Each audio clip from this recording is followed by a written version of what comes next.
Okay guys, so welcome everyone. सगळ्यांचं स्वागत आहे. नेक्स्ट धडा आहे तुमचा, त्याचं नाव आहे सोशल हेल्थ. सोशल हेल्थ हा धडा आपण घेणार आहोत. हा तुमचा इयत्ता 10वीचा विज्ञान भाग 2 सायन्स पार्ट 2 चा लेसन आहे. खूप सुंदर आणि इंटरेस्टिंग असा धडा आहे आणि याच्यातून हमखास असे प्रश्न विचारतात. या धड्यामध्ये काय करतात, तर या धड्यामध्ये काही चित्र आहेत. ते चित्र तुम्हाला परीक्षेला देतात आणि त्या चित्रावरून काही तुम्हाला प्रश्न विचारलेले असतात, तर ते तुम्हाला त्याची उत्तर तुम्हाला लिहायचे असतात. हा धडा तुमच्या सेमीवाल्यांना आहे आणि मराठीवाल्यांना सुद्धा धडा आहे. त्याचं नाव आहे सामाजिक आरोग्य. तर हा धडा मी दोघांना घेणार आहे.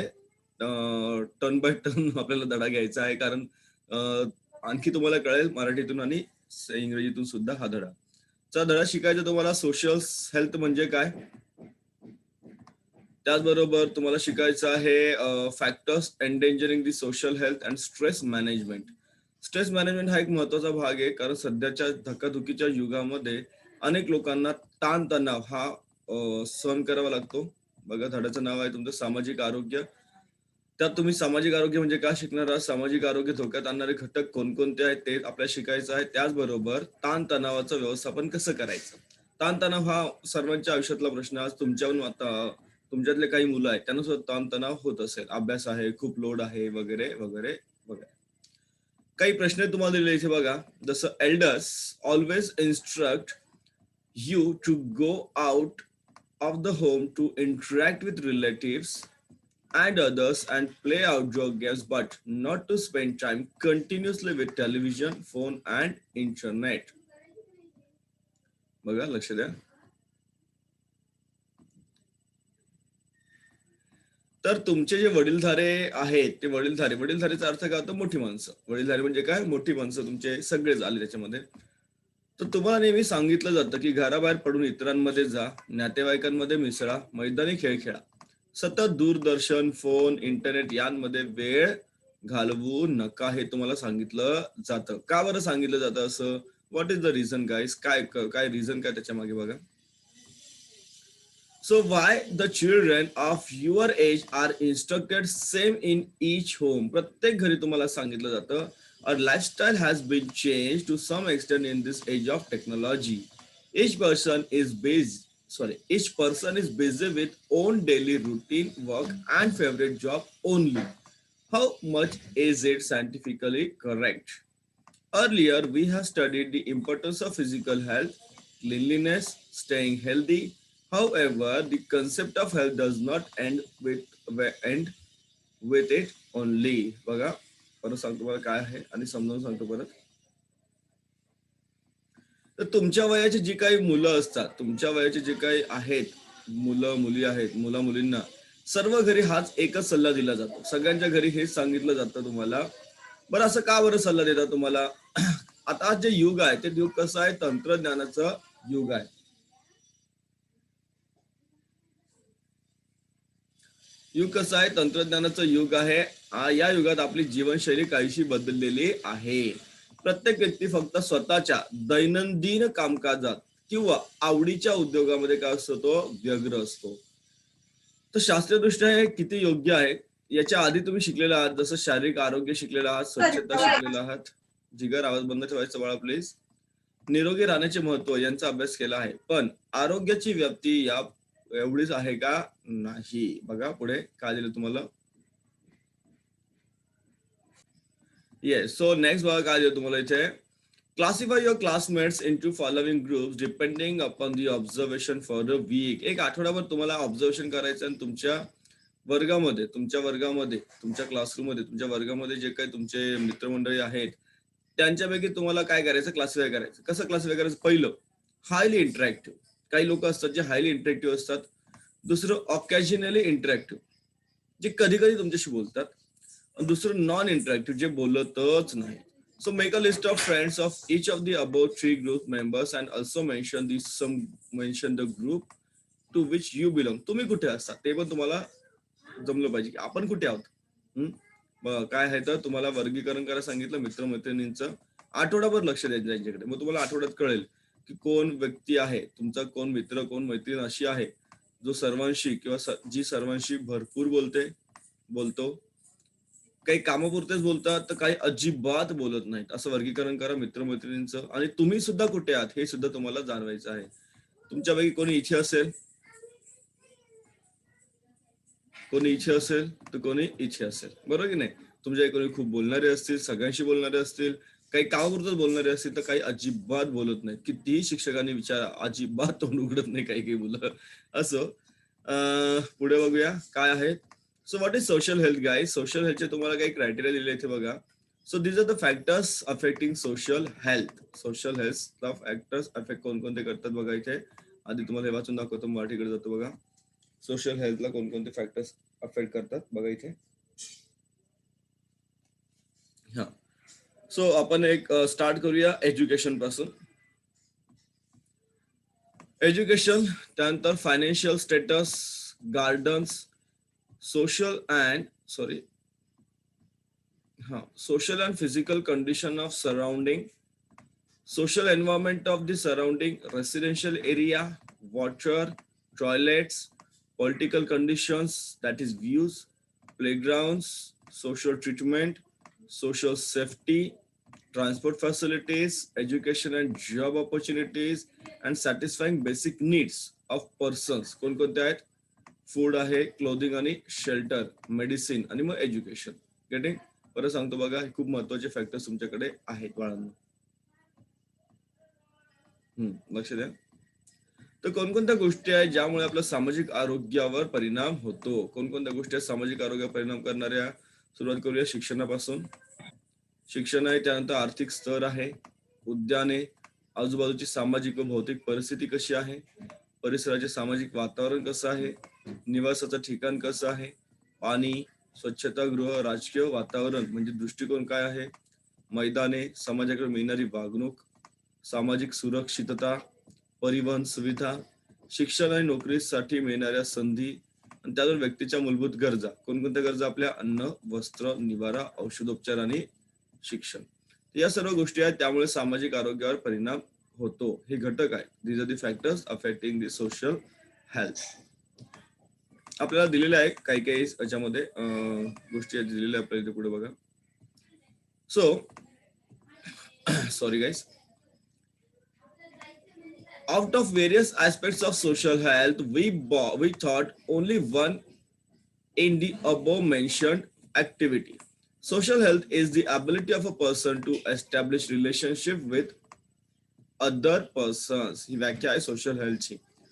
Ability to change one's own behavior according to changing social condition is an important characteristic of social health. तर स्वतः सुद्धा बदलावं लागतं आपल्याला बघा. आपले ॲबिलिटी पाहिजे स्वतःला बदलण्याची, स्वतःचा व्यवहार बदलण्याची, स्वतःचे भाव काय होतं त्याला, बिहेवियर बदलण्याची, वागणूक बदल, जेणेकरून आपण समाजामध्ये राहू. So various factors like strong personality, having large number of friends, relatives, proper use of time during loneliness, with peer groups, trust in other, respect, acceptance. These are important for good social health. या गोष्टी महत्वाच्या आहेत. We have seen that various factors affect the social health. So एक एक factor आपल्याला या ठिकाणी दिले आहेत. Factors disturbing social health. कोणकोणत्या फॅक्टरमुळे सोशल हेल्थ डिस्टर्ब होते बघा. धडा आपल्याला सायमल्टेनियसली घ्यायचा म्हणजे खूप छान पैकी धडा कळायला, आणि हा धडा खरंच महत्वाचा. याच्यातून परीक्षेला हमखास प्रश्न येतातच. कसे तुम्हाला सांगतो पुढे. तर सामाजिक आरोग्याशी निगडीत अनेक पैलूंपैकी तुम्ही फक्त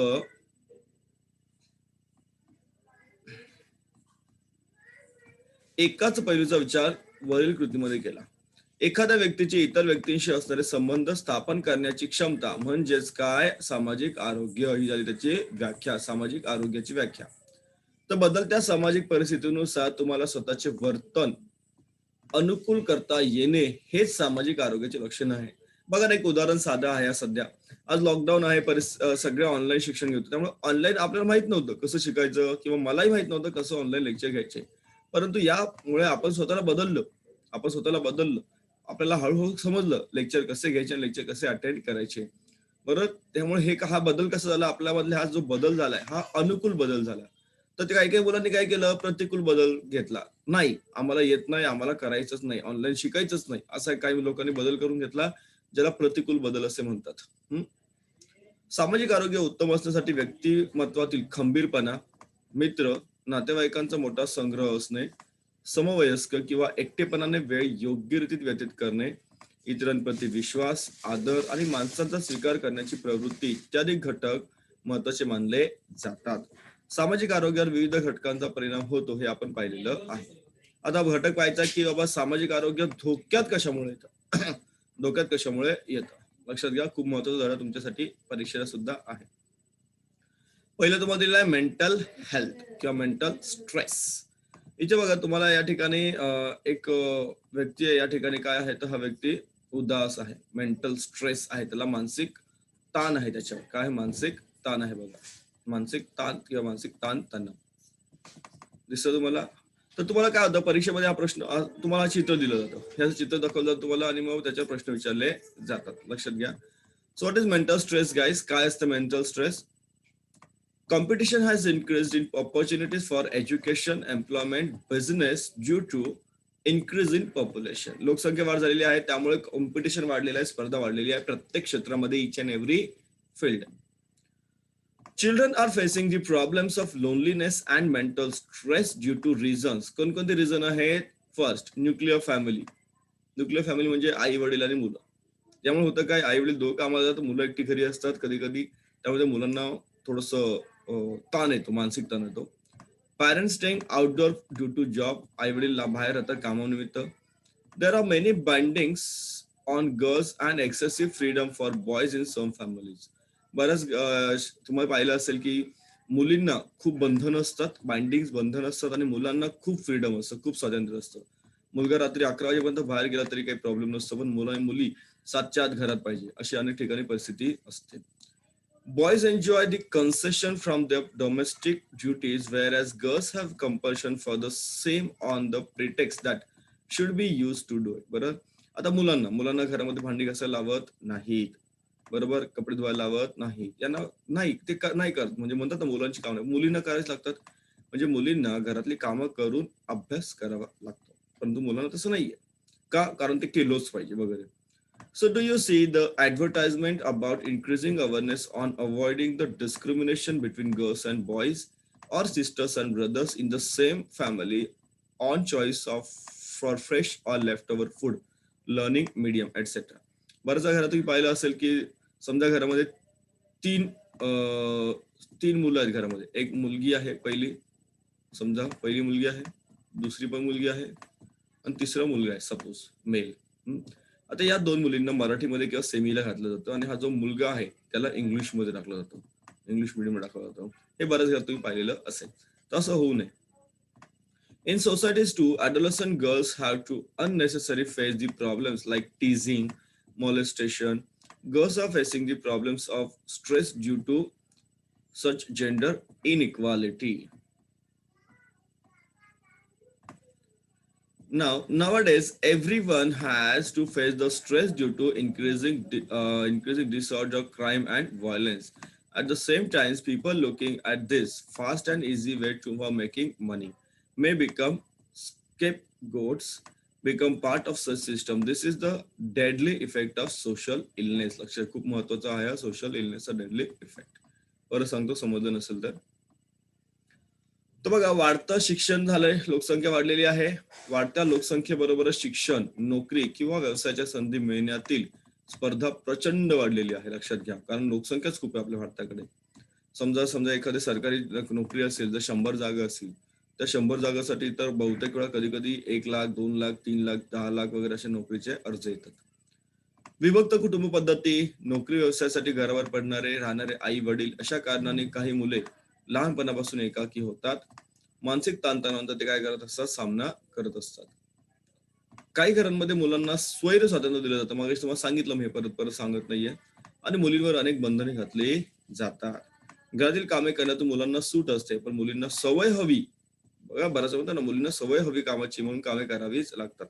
एवढंच काय, ताजे किंवा उरलेले अन्न, शाळेचे माध्यम, या बाबतीत एकाच घरातील भाऊ बहिणीमध्ये भेदभाव केला जातो. हे तुम्ही सगळ्यांनी पाहिलं असेल.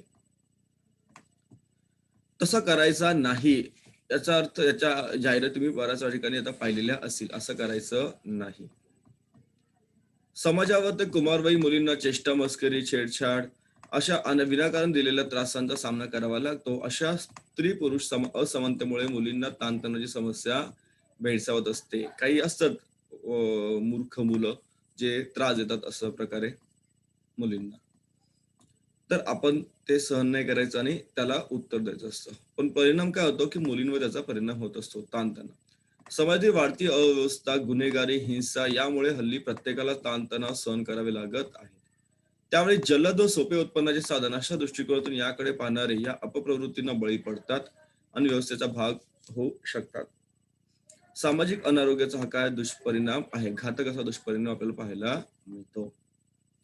नेक्स्ट पाहायचं तुम्हाला ऍडिक्शन. काय आहे पुढचं? ऍडिक्शन. धडा थोडासा कठीण नाहीये, त्यामुळे मी थोडा पळवतो धडा तो, जास्त नाही एवढं. पण तुम्हाला समजून सांगेल प्रत्येक गोष्ट काही असेल तुम्हाला अडलं तर. पुढे तुम्हाला आहे ऍडिक्शन. ऍडिक्शनचा अर्थ होतो व्यसन. Peer group influence is stronger in case of adolescents.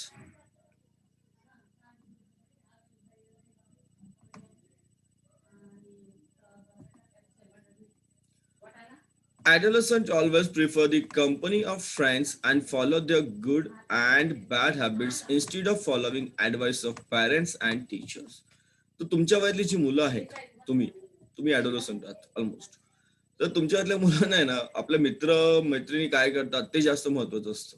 त्यांच्यासारखं तुम्ही वागायला बघता. परंतु तुमचे शिक्षक किंवा तुमच्या वेळी काय म्हणतात याच्याकडे तुम्ही लक्ष अजिबात देत नाही. अव्हॉइड करतो आपण. Children in their early age try upon tobacco, cigarette, gutkha, alcoholic drinks, drugs, etc. due to either peer group pressure or symbol of high standard living or as the imitation of elders.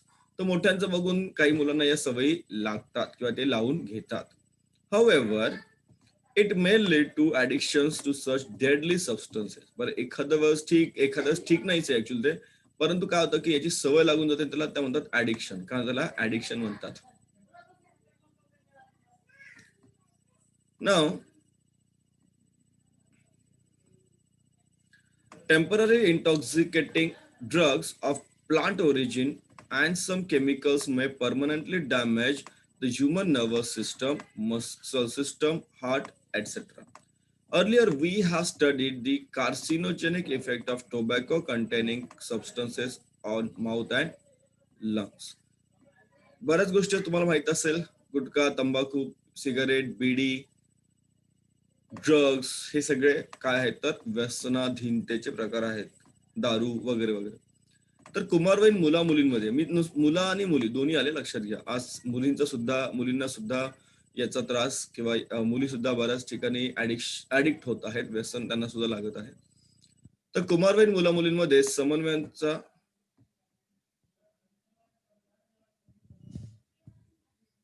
प्रभाव खूप जास्त असतो. पालक, शिक्षक यांनी दिलेल्या सल्ल्यापेक्षा मित्र-मैत्रिणींबरोबर जास्त काळ राहणे, त्यांच्या बऱ्या वाईट सवयींचे अनुकरण करणे योग्य त्यांना वाटते. कधी समवयस्कांचा आग्रह म्हणून किंवा कधी उच्च राहणीमानाचे प्रतीक म्हणून, तर कधी आजूबाजूच्या मोठ्यांचे अनुकरण म्हणून मुलं लहान वयामध्ये काय करतात? तंबाखू, गुटखा, सिगारेट असे तंबाखूजन्य पदार्थ, अंमली पदार्थ व मद्य यांची चव पाहतात. पण अशा घातक पदार्थांची सवय लागून पुढे त्याचे रूपांतर कशामध्ये होतं? ऍडिक्शन, व्यसनाधीनतेत होत असतं. तात्पुरती नशा देणारे काही वनस्पतीजन्य अंमली पदार्थ व काही रसायने मानवी चेतासंस्था, स्नायू संस्था, हृदय यांच्यावर दुष्परिणाम करून त्यांची कायमस्वरूपी हानी करतात. तंबाखूजन्य पदार्थामुळे तोंड आणि फुफ्फुस यांचा कर्करोग, कॅन्सर होतो हे आपण पाहिलेलं आहे. समजलं? तर तुम्हाला परीक्षेला प्रश्न कसा येतो किंवा तुम्हाला चित्र दाखवतात आणि मग त्याच्यावर तुम्हाला प्रश्न विचारलेले असतात. ते पण आपण घेणार आहोत सर्व प्रकारचे. बघा, हे पण चित्र बऱ्याच वेळा परीक्षेला आलेलं आहे. बघा, हा दिसतं तुम्हाला, ती बाई त्या भिकाऱ्याला ओरडते.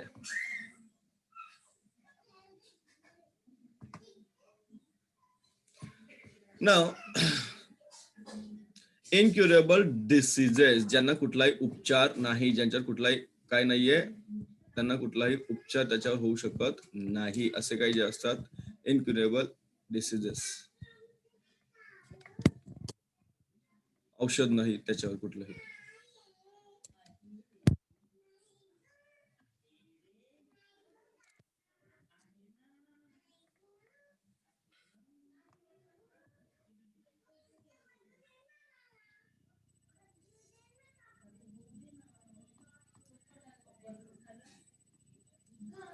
So factors like ignorance towards the people with incurable diseases. So which are the diseases guys? कोणकोणते diseases आहेत जसं की AIDS, tuberculosis, leprosy, mental disorders, as well as old person leads to increase in old age homes. Such factors may also cause harm to social health. याच्यामध्ये तुम्हाला चित्र दिसतंय where as the incident shows in the following picture is rational express your opinion. हे rational आहे का? एखाद्या भिकाऱ्याला ओरडणं त्याला हकलून लावणं हे रॅशनल आहे का हे तुम्हाला विचारलेलं आहे. बरं सांगतो बघा. तर दुर्धर आजार कोणकोणते असतात ज्या आजारांना सहसा इनक्युरेबल असतात ते जसं एड्स आहे, टीबी आहे, कुष्ठरोग आहे. याचबरोबर मानसिक विकृती असणाऱ्या व्यक्ती तसंच वृद्ध व्यक्तींना सांभाळताना त्यांची योग्य प्रकारे न घेतलेली काळजी व त्यामुळे दिवसेंदिवस वाढणारी वृद्धाश्रमांची संख्या इत्यादी बाबी सुद्धा सामाजिक आरोग्यास घातक ठरू शकतात. चित्रात तुम्हाला एक प्रसंग दाखवलेला या चित्र योग्य आहे का ते सांगा. रॅशनल आहे का? नाही. आहे का रॅशनल? ते नाही. परीक्षेला प्रश्न विचारतात. पुढे बघा. Have you ever seen the persons inebriated with drugs or liquor loitering on dirty places? Whether such a pitiful condition of most intelligent human being is acceptable? You must have read the news about many deaths due to poisonous liquor. Why does it happen? Liquor is produced from alcohol obtained through fermentation of substances. However, if this process is performed on wrong ways, poisonous liquor is produced and proves fatal or for many at a time. Efficiency of nervous system, that is especially brain and liver, as well as lifespan of person decreases due to alcoholism. Marathi सांगतो, tension घेऊ नका.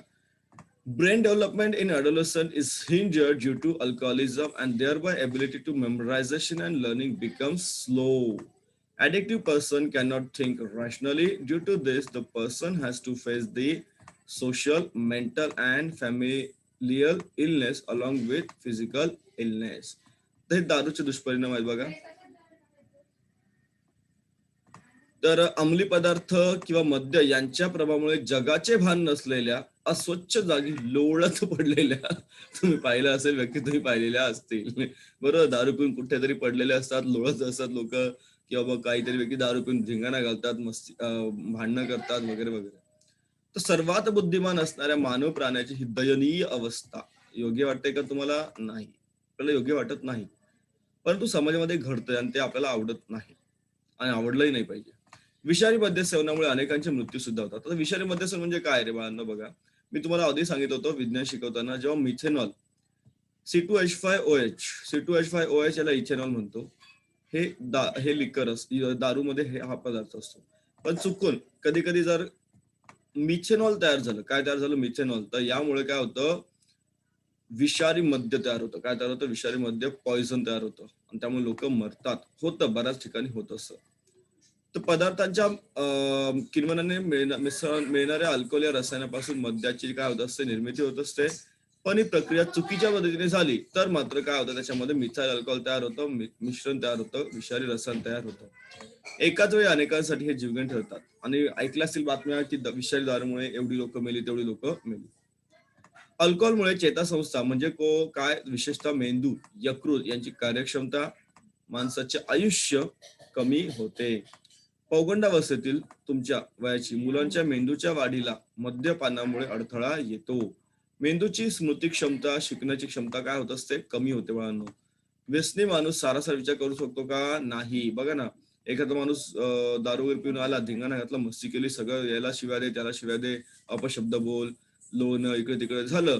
दुसऱ्या सकाळ सकाळ त्याला आठवत पण नाही की काय घडलं काय नाही ते. त्यामुळे त्याची शारीरिक अनारोग्य, त्याला मानसिक, सामाजिक, कौटुंबिक समस्यांना सुद्धा सामोरे जावे लागते.